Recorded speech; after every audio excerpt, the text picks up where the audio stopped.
Bismillahirrahmanirrahim.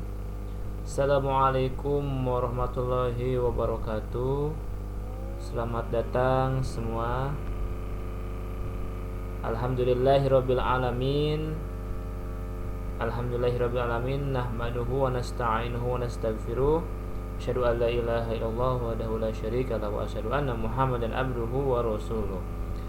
Baik anak-anakku sekalian, kita lanjutkan lagi pembelajaran kita ya.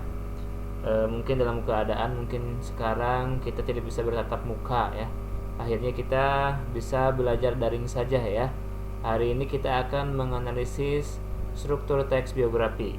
Walaupun kemarin kita sudah mengenal apa itu teks biografi ya, tapi tidak apa-apa, kita akan perdalam dan melanjutkannya ya. Baik, kita akan memulai media pembelajaran daring ini ya. Nah, itu kalian sudah mengenal definisi biografi ya. Bio itu dari apa? Dari biografi ini dari bahasa Yunani bios and graphion. Bio itu apa? Kehidupan, grafi itu tulisan ya. Cerita ulang jadinya nanti ya. Coba kita perhatikan di sini. Jadi biografi adalah suatu kisah atau keterangan dari perjalanan kehidupan seseorang yang bersumber pada subjek rekaan atau kisah nyata ya. Biasanya kisah nyata ya, rekaannya mungkin hanya bumbu-bumbunya saja ya, tapi rata-rata fakta ya. Nah, waduh, ini mengganggu saja ini ya. Close. Kita lanjutkan. Definisi biografi ya, kita paham bahwa sebuah cerita ulang ya, biasanya adalah tokoh-tokoh dunia atau tokoh-tokoh yang memiliki pengaruh ya dan sebagainya. Baik, kita akan coba menganalisis struktur teks biografi. Masih ingat bahwa untuk struktur teks biografi ada apa saja? Ada orientasi, ada apa lagi? Kita bahas di slide selanjutnya ya. Nah, struktur ini merupakan bagian-bagian teks yang saling sambung menyambung yang berkaitan sehingga membentuk atau membangun sebuah teks yang utuh ya. Ada 3 ya, lihat. Ada 3 struktur. Pertama, orientasi, kita sudah tahu ya. Pembukaan, awalan pasti disebut orientasi, yaitu tahap pengenalan tokoh secara umum. Di sini yang menjadi topik bahasan seperti nama, tempat dan tanggal tokoh dilahirkan, latar belakang keluarga tokoh, riwayat pendidikan, dan karir tokoh ya. Masih ingat tentang biografinya B.J. Habibie? Nah, seperti itu ya. Kemudian ada urutan peristiwa kehidupan tokoh atau peristiwa-peristiwa penting ya. Kalau bahasa-bahasa kita kemarin, urutan peristiwa penting ya. Penjelasan mengenai peristiwa-peristiwa yang pernah dialami sosok tokoh yang dibahas ya. Contoh kemarin B.J. Habibie, peristiwa-peristiwa pentingnya apa? Wah, masih ingat? Masih ingat? Ya, yang itu ya. Yang ingatnya itu kalian mah yang di film ya. Tidak apa-apa.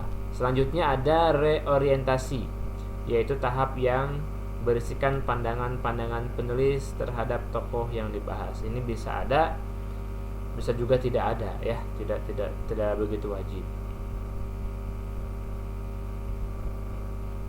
Kita lihat contoh analisis struktur teks Soekarno, Bapak Bangsa Indonesia.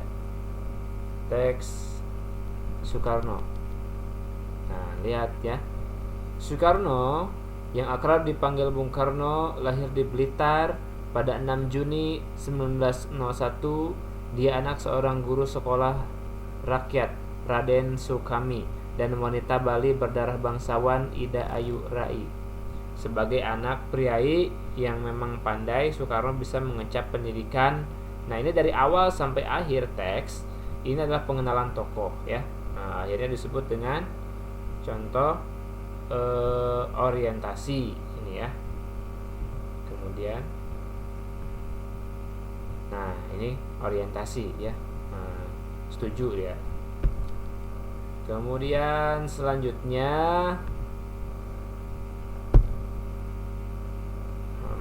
masih seputar Soekarno. Ini kurang R ya, tidak apa-apa ya. Soekarno itu mah ya. Perjuangan politik tersebut kemerdekaan berlanjut dengan dibentuknya partai. Wah, Soekarno menerapkan sikap non-kooperasi. Pada 1929 dia ditahan lagi, diasingkan ke pada masa kependudukan Jepang, dan akhirnya banyak sekali peristiwa-peristiwa. Kalau misalnya kita melihat di satu paragraf ini banyak peristiwa, maka ini disebut dengan urutan peristiwa tokoh ya. Selanjutnya yang terakhir masih seputar Soekarno ya, tidak apa-apa lah. Sebagai founding father atau bapak bangsa Indonesia, Bung Karno telah mengantarkan bangsa Indonesia kepada kemerdekaan. Dengan perjuangan tanpa pamrih, Bung Karno telah membangun. Nah, ini kan pendapat ya. Oleh karena itu bisa disebut dengan reorientasi ya.